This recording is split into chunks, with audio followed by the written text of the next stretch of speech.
Kabupaten Subang adalah salah satu kabupaten di Provinsi Jawa Barat sebagai wilayah strategis pengembangan agrobisnis yang didukung oleh ketersediaan sumber air yang melimpah. Ketersediaan lahan yang luas, tanah yang subur dimulai dari bentangan sumber daya lahan pertanian dari selatan hingga pantai utara Jawa yang memiliki luas sekitar 120.475 hektar. Kabupaten Subang sebagai sentra produksi nanas terbesar di Provinsi Jawa Barat memiliki potensi akses pasar yang baik untuk pengembangan komoditas nanas. Karena posisinya sangat strategis yang hanya berjarak 161 km dari Jakarta dan 58 km dari Bandung. Nanas Subang merupakan tanaman rakyat yang ditanam secara turun-temurun dan tumbuh baik di lahan kering, sehingga nanas Subang mempunyai potensi yang besar untuk dikembangkan dalam diversifikasi pengolahan menjadi produk pangan, antara lain dodol nanas yang sangat terkenal.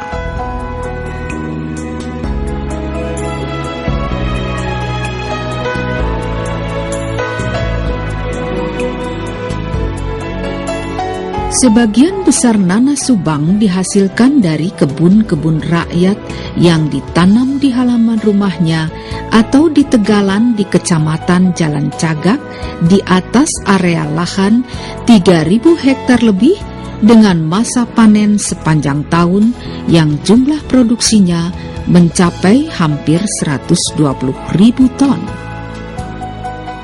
Input teknologi yang terbatas, tetapi nanas Subang yang dikenal dengan nanas si madu memiliki peluang investasi, antara lain memenuhi standar bahan baku industri kalengan dengan target pemasaran produksi meliputi pasar lokal, regional, nasional, dan ekspor, sementara pemerintah daerah setempat menyediakan lahan pengembangan seluas lebih dari 64 hektar. Di bidang pangan, produk-produk olahan berbahan baku nanas berpotensi untuk dikembangkan dan memiliki prospek yang baik, antara lain dibuat dodol nanas. Bagi masyarakat Indonesia, dodol merupakan makanan tradisional yang tidak asing lagi. Produk dodol ini mempunyai tekstur yang liat dan tahan disimpan dalam waktu yang lama. Sedangkan dodol nanas merupakan bentuk makanan tradisional yang memiliki sifat fisik semi basah yang mempunyai kadar air antara 10 sampai 40% dengan aktivitas air antara 0,65 sampai 0,90, sehingga penggunaannya dapat langsung dimakan. Maka untuk memanfaatkan sumber daya alam yang berlimpah yang dikelola menjadi produk pangan oleh UKM, diperlukan suatu strategi penguatan UKM, seperti pemanfaatan teknologi tepat guna, yaitu penguasaan teknologi yang sesuai dengan permasalahan yang dihadapi UKM. Teknologi merupakan kata kunci dalam mengenal, memahami permasalahan dan kebutuhan UKM untuk membantu mengembangkan produk dodol nanas. Sekarang mari kita saksikan pembuatan pengolahan dodol nanas yang banyak disukai orang. Bahan-bahan yang diperlukan adalah buah nanas, kemudian gula pasir, tepung ketan, santan, dan mentega. Peralatan yang digunakan dalam pembuatan dodol nanas adalah pisau untuk mengupas, wajan, pengaduk, blender atau chopper, saringan, loyang plastik. Sedangkan untuk mengemasnya menggunakan plastik dan kardus. Nanas ini masing-masing dipilih atau para pengusaha dodol menyebutnya sortasi dan grading untuk memilih nanas yang matang optimum, berwarna rata, atau sebaiknya dipilih yang baik dan tidak cacat seperti memar atau busuk. Ada beberapa standar yang ditetapkan untuk menetapkan kualitas nanas, yaitu meliputi kesegaran, keseragaman, kebersihan, dan bebas hama penyakit, serta residu pestisida. Pengupasan satu persatu nanas yang optimum matang dengan menggunakan pisau atau golok yang biasanya terbuat dari stainless steel. Kemudian mahkota daun dan mata buah nanas dibuang. Kemudian dibelah menjadi 2 atau 4 bagian atau tergantung dengan kapasitas alat penghancur buah nanas.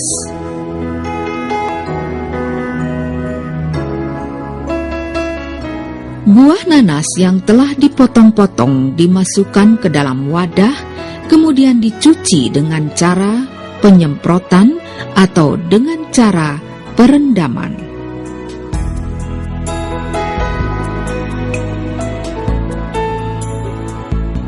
Proses selanjutnya, buah nanas yang telah dicuci dan dibersihkan akan dibuat menjadi bubur.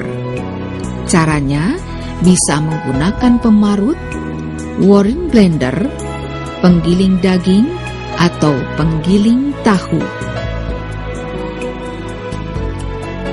Nanas dihancurkan menjadi bubur. Kalau sudah menjadi bubur, proses pemasakan dan pencampuran ditambah dengan bahan-bahan ketan, gula, santan, dan tepung ketan, dan diberi pengawet. Setelah itu diaduk-aduk terlebih dahulu.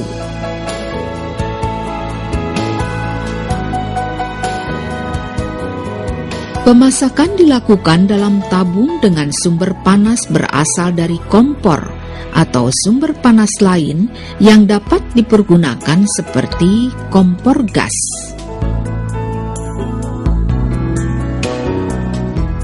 Warna bubur nanas ini nantinya akan terlihat kecoklat-coklatan. Sebelum didinginkan, terlebih dahulu dibubuhkan margarin yang kemudian siap untuk dicetak.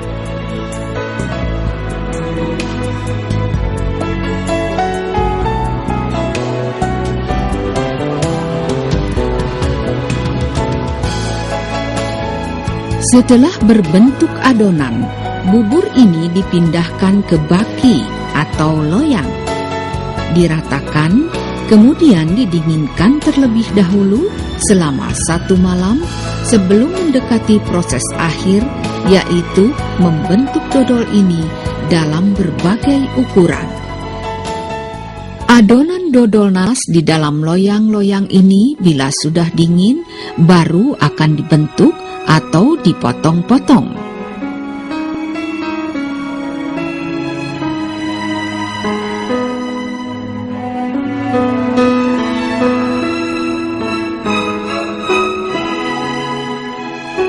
Sekarang, setelah dipotong-potong, tinggal mengemasnya dalam bungkusan plastik yang telah diberi nama dan merek perusahaan. Pengemasan dodol nanas harus memenuhi aspek perlindungan bahan pangan, yaitu untuk menjaga produk tetap bersih, terlindung dari kotoran dan kontaminasi, melindungi pangan dari kerusakan fisik, perubahan kadar air, dan penyinaran. Dari aspek pemasaran, pengemasan menampilkan identifikasi informasi, daya tarik, sehingga dapat membantu promosi dan penjualan. Tampilan menarik rasa dodol nanas yang khas memudahkan produk-produk untuk menembus pasar lokal, regional, bahkan pasar ekspor setelah memodifikasi beberapa perubahan, terutama kualitas dan pengepakan dalam rangka memenuhi pasar-pasar modern yang memberlakukan cukup ketat dalam menentukan kriteria produk-produk UKM. Dodol nanas adalah produk pangan yang sehat karena buah nanas sebagai bahan baku utama memiliki kandungan gizi yang cukup tinggi dan lengkap seperti protein lemak, karbohidrat, fosfor, zat besi, vitamin A, vitamin B, dan vitamin C.